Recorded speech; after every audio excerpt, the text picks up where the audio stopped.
تو ہوتا یہ ہے کہ اس میں سے بعض معلومات جو ہیں وہ آپ کے ذہن سے نکل چکی ہوتی ہیں یا آپ اس کو بھول جاتے ہیں.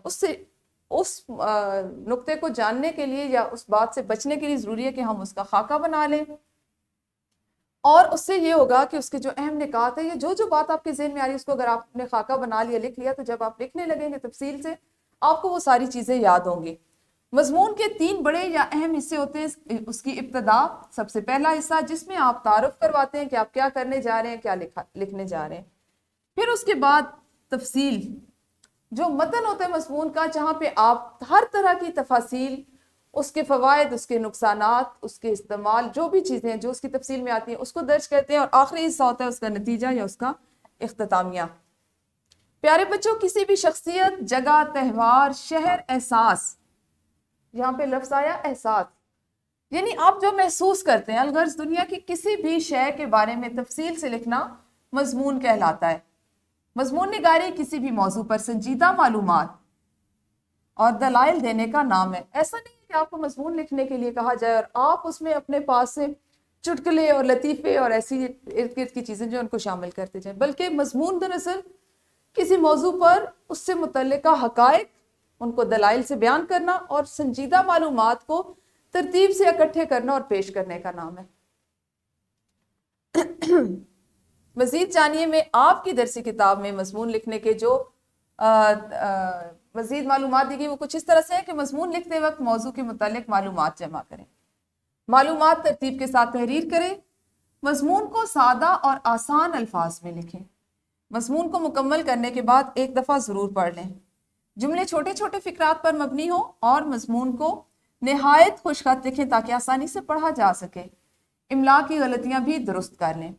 یہ وہ اہم نکات ہیں جو کسی بھی مضمون کو لکھتے وقت, لکھنے سے قبل اور لکھنے کے بعد آپ کے ذہن میں ہو تاکہ آپ ایک بہترین مضمون جو ہے اس کو تخلیق کر سکیں.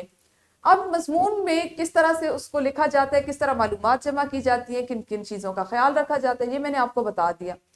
انہی تمام آج کی چیزوں کو, بتائی جانے والی باتوں کو ذہن میں رکھتے ہوئے اب آپ ایک انفرادی سرگرمی کریں گے جو کچھ اس طرح سے ہے کہ سبق کو مد نظر رکھ کر 7 جملوں کا ایک مضمون تیار کریں جس میں آپ صلی اللہ علیہ وآلہ وسلم کی معلمانہ خوبیاں بیان کریں.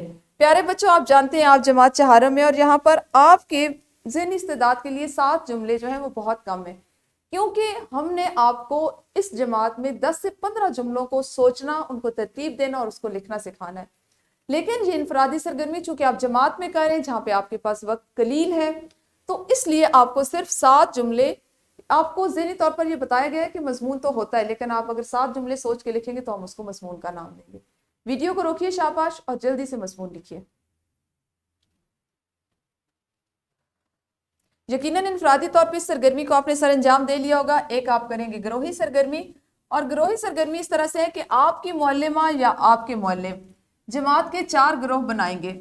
آپ کی تمام تعداد کو وہ 4 حصوں میں تقسیم کر لیں گے اور انہیں خاکہ بنانا سمجھائیں, اور پھر انہیں نیچے دیے گئے عنوانات میں سے کسی ایک پر ایک موضوع تفویض کریں گے اور آپ نے ان میں مضمون کا خاکہ لکھنا ہے.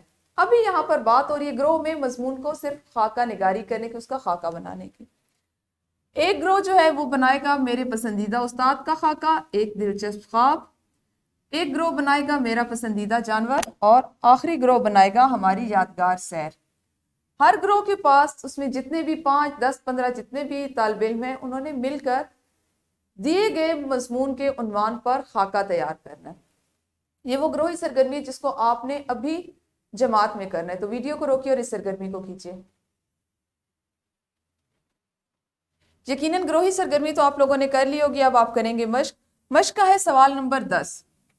میرا استاد کے عنوان پر 10 سے 15 جملوں پر مشتمل مضمون تحریر کریں. یہ وہ مکمل کام ہے جس کو ہم نے آج کے حاصل تعلم کے مطابق یا جس طرح ہمارے اس جماعت میں جو ضرورت ہے آپ کی, جو آپ کی ذہنی استعداد ہے, جتنا آپ لکھ سکتے ہیں اس کے مطابق یہ سوال بنایا گیا جس کو آپ نے مشق کی ذیل میں ابھی کرنا ہے. اور ایک ورک شیٹ ہے جس کو آپ نے گھر کے کام میں کر کے لانا ہے. اس میں ہے پہلا سوال کہ میں کیا بنوں گا یا میں کیا بنوں گی. اس کے عنوان پر 5 سے 7 جملے لکھنے ہیں. اور سوال نمبر 2 ہے کہ جو نظم آپ کی درسی کتاب کے سوال نمبر 2 میں لکھی گئی اسے آپ نے مضمون کی شکل دینی ہے.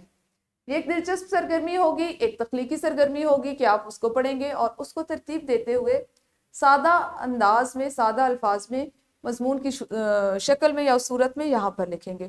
یہ آپ کا گھر کا کام جس کو آج آپ گھر سے مکمل کر کے لائیں گے۔ انشاءاللہ اپنے آنے والے دنوں میں یا آنے والی جو ہماری جماعت ہوگی اس میں ہم اسی سبق کا اگلا حصہ پڑھیں گے۔ اس وقت تک اپنا خیال رکھیے۔ اللہ حافظ، شکریہ۔